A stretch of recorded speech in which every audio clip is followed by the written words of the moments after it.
I remember when the Duke of Edinburgh and Princess Elizabeth came and I was introduced to them. And my wife and I were in the Sea Cadets. We weren't married then, but we were in the Sea Cadets. And I was a leading seaman in the Sea Cadets. And we formed a Guard of Honour outside the town hall. And the Duke of Edinburgh was following Elizabeth round. And she stopped and spoke to 2 or 3 of us. And she stopped and spoke to me. And she asked me various things, what I hoped to do in the future. Did I want to go into the Navy, and did I want to make it my career? Well, no, I didn't. I didn't want to go in the Navy. But when the Duke of Edinburgh came, he too stopped and spoke to me, and he asked me where my father worked, what was I doing as employment, and of course I told him I was in the cotton mills.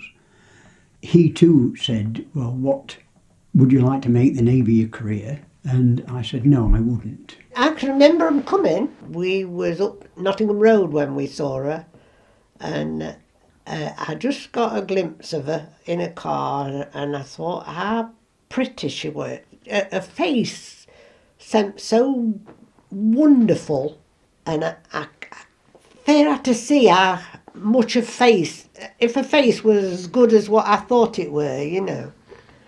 And I can remember thinking, she's absolutely beautiful. I'd never seen anybody so beautiful. Her face was so perfect. That's all I can remember.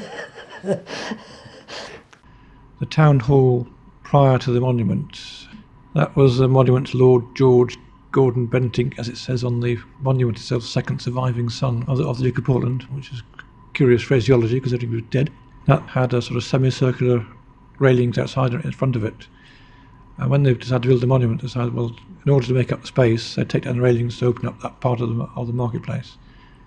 But there was an iron founder who lived locally in a large house called Gilcroft, who had an ironworks on Leeming Street.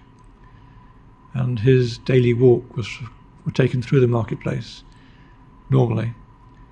But he objected so strongly to having this monument there that he refused to walk through the marketplace ever again. And Gilcroft was a very large house, and he, coming out on what is now Bidworth Street and Brunt Street, and he opened up a gate in the bottom of Bidworth Street so he could go Bidworth Street, Tooter Lane, that way around to avoid going through the marketplace. Wonderful Victorian people. You know.